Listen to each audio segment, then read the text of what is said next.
ভাবছেন বৈষ্ণব ধর্মানুযায়ী মতে কৃষ্ণ মন্ত্রে দীক্ষা নিয়ে দীক্ষিত হবেন, কিন্তু বেলুর মঠ, দক্ষিণেশ্বর বা ইস্কন মন্দিরে গিয়ে দীক্ষা নেবার জন্য আর্থিক বলের সাহস পাচ্ছেন না। চিন্তার কোনো কারণ নেই।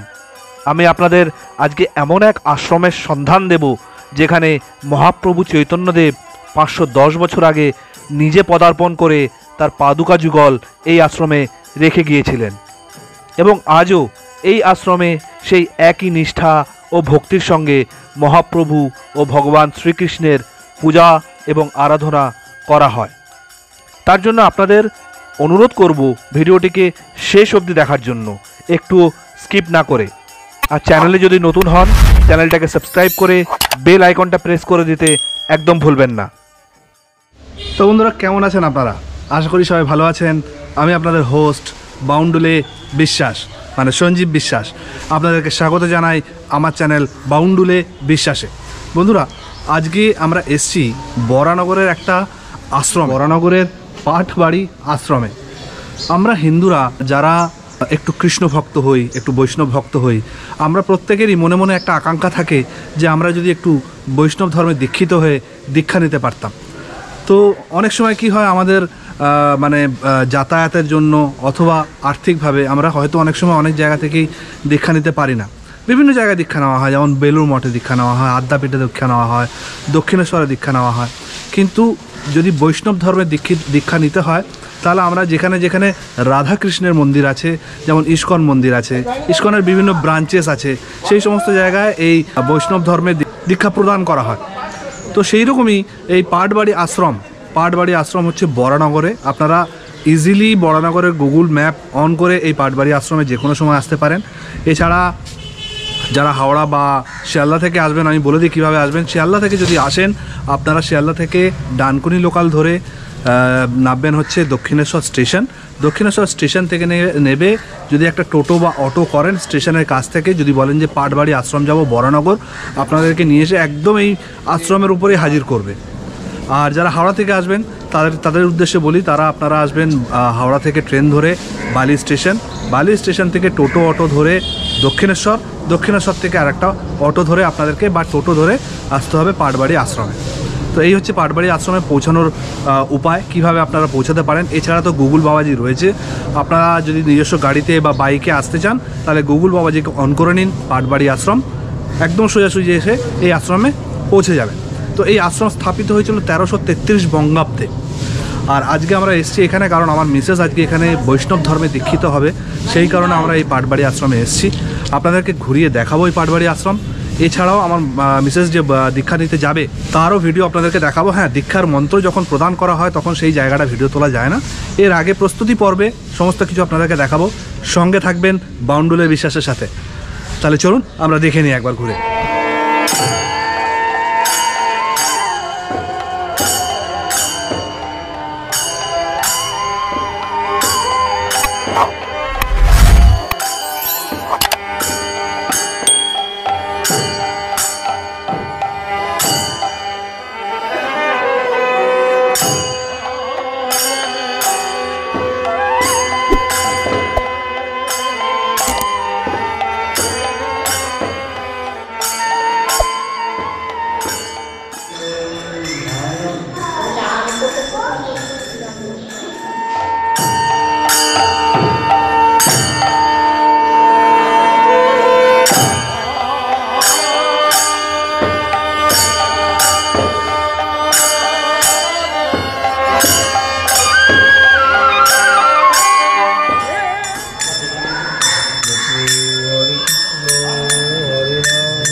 মহারাজের সাথে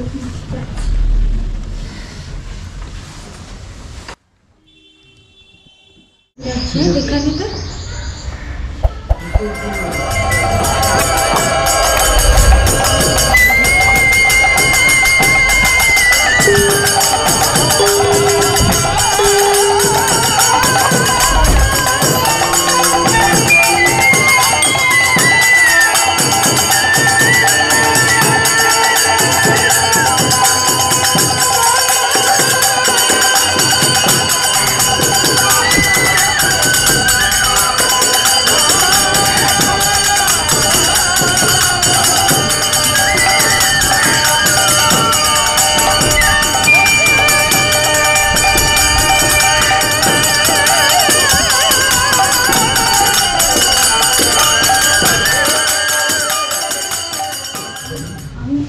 একটা থেকেই খাচ্ছি, আমার ছেলে মেয়ের জন্য যদি একটা নিলে অসুবিধা হবে না একটা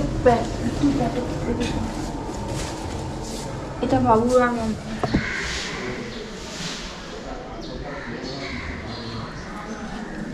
এটাকে বলে বাল্যভোগ, এটাকে বলে বাল্যভোগ। বন্ধুরা, এই মুহূর্তে আমি বসে আছি রমন দাস বাবাজির কাছে, এখানকার মহারাজ। আমার মিসেস এসেছিলেন ওনার কাছে দীক্ষা নিতে। তো দীক্ষার যে মেন পার্ট সেটা তো আমরা দর্শন ভিডিওতে দেখাতে পারি না। তো আজকে মহারাজের সামনে বসে আছি, আমরা একটু এই আশ্রমের ব্যাপারে মহারাজের কাছ থেকে জেনে নেব।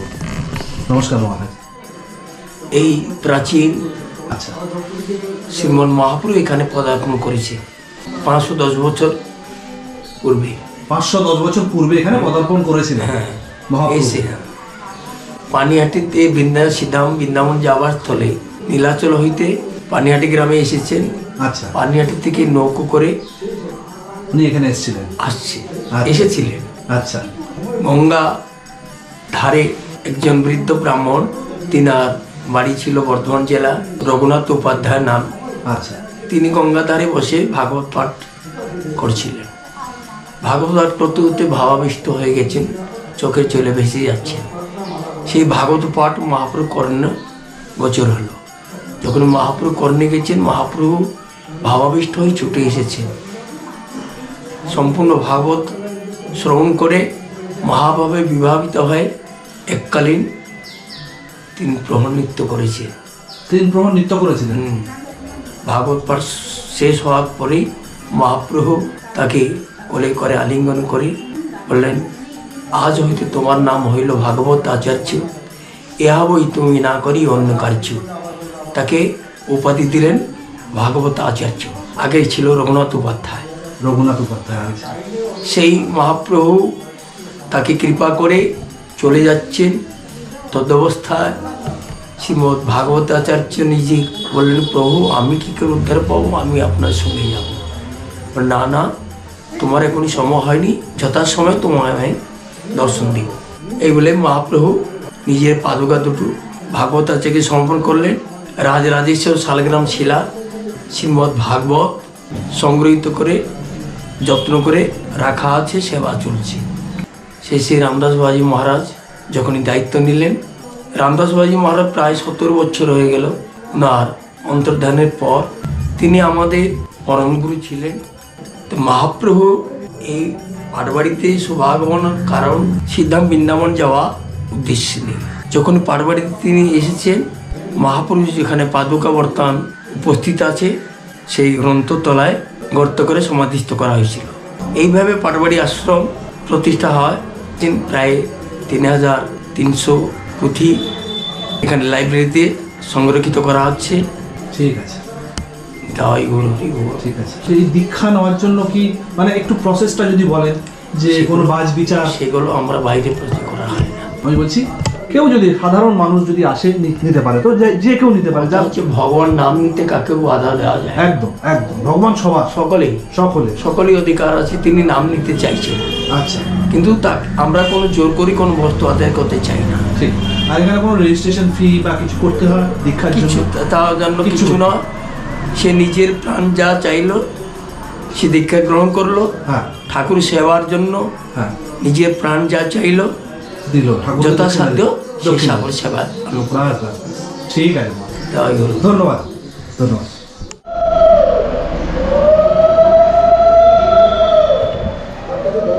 তো বন্ধুরা, আপনারা শুনলেন রমনদাস বাবাজির কাছে এই মন্দিরের ইতিহাস এবং এখানে দীক্ষা নেওয়ার পদ্ধতি। এখানে দীক্ষা নেওয়ার জন্য কোনো বাছবিচার নেই, যে কেউ আসতে পারে, কোনো চার্জেস নেই। মানে অনেক সময় কী হয়, আমরা বেলুড় মঠ দক্ষিণেশ্বরে গিয়ে হয়তো একটু আর্থিকভাবে চিন্তিত হয়ে পড়ি যে কিভাবে আমরা সেই দীক্ষাটা নেব এই অর্থের বিনিময়। এখানে কোনো অর্থ লাগে না, যে কেউ এসে যে কোনো সময় দক্ষিণা দিতে পারে। টাইমিং হচ্ছে সকাল 7টা থেকে বেলা 11টার মধ্যে আসতে হবে, এখানে পৌঁছাতে হবে, তবেই সে দীক্ষা পাবে। আর দীক্ষার জন্য কোনো চার্জেস নেই। দীক্ষা নেওয়ার পর যার মনে যা ইচ্ছা, যে যতটুকুনি পারবে দক্ষিণা দিয়ে এখানে দীক্ষা গ্রহণ করতে পারে।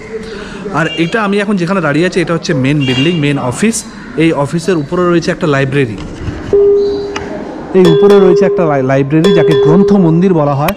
বিভিন্ন পুঁথি রয়েছে এই গ্রন্থ মন্দিরে। তো এই গ্রন্থ মন্দিরে ক্যামেরা নিয়ে যাওয়া নিষেধ আছে, ক্যামেরা নিয়ে যাওয়া যাবে না। তো আমি নিজে গিয়ে দেখে আসছি। আপনারা যখন নিজেরা আসবেন তখন আপনারা নিজে গিয়ে দেখে আসবেন এই গ্রন্থ মন্দির। আর এই হচ্ছে অফিস বিল্ডিং, আপনাদেরকে ঘুরিয়ে দেখাই একবার।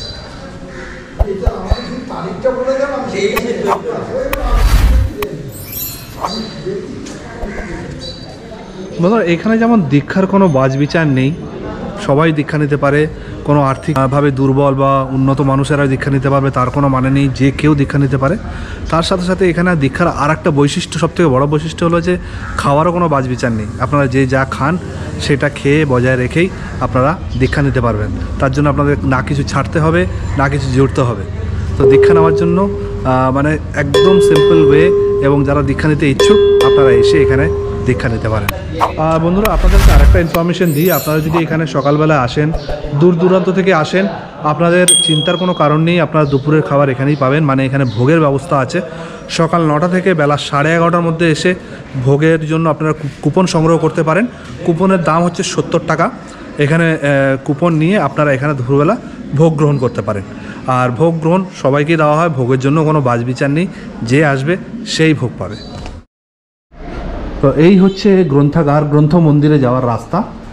আর এর উপরে গিয়ে আমি ক্যামেরা তুলতে পারবো না, কারণ ওখানে নিষিদ্ধ আছে। এই হচ্ছে গ্রন্থাগারের রাস্তা। এই হচ্ছে গ্রন্থাগার, এই বাঁদিকে ঢুকলেই গ্রন্থাগার। তাহলে আমি গ্রন্থাগারটা ঘুরে আসি। আপনারা যখন আসবেন তখন আপনারা নিজে এসে স্বচক্ষে দেখে যাবেন। বন্ধুরা, আমরা উপরে গিয়ে এই গ্রন্থ মন্দিরটা দেখে এলাম। এই গ্রন্থ মন্দিরে আপনারা যদি এখানে আসেন অবশ্যই দেখবেন কি নেই এখানে। বৃন্দাবন থেকে আনা বিভিন্ন পুঁথি, পাণ্ডুলিপি সমস্ত কিছু এখানে রয়েছে। যখন আকবরের আমলের যে দলিলপত্র ছিল সেগুলো সমস্ত কিছু এখানে রয়েছে। মানে নিজের চোখে না দেখলে বিশ্বাস করতে পারবেন না। তো আপনারা যদি আসেন এখানে অবশ্যই এই গ্রন্থ মন্দিরটাকে একবার দর্শন করবেন, এটা আপনাদের কাছে আমার একান্ত অনুরোধ।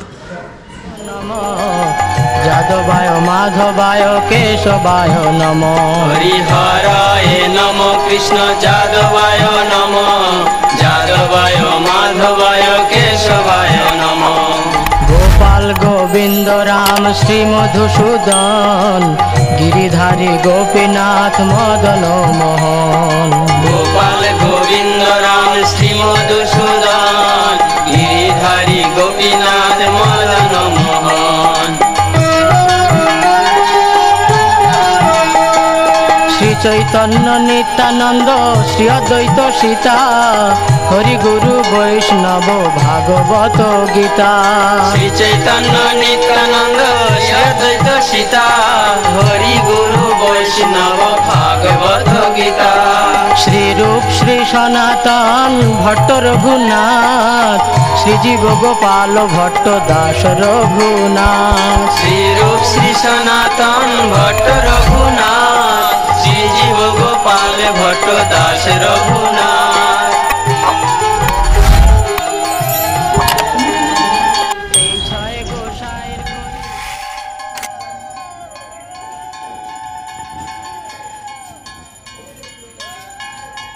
এটা হচ্ছে আশ্রমের যারা কর্মচারী তারা এখানে থাকেন এই জায়গায়।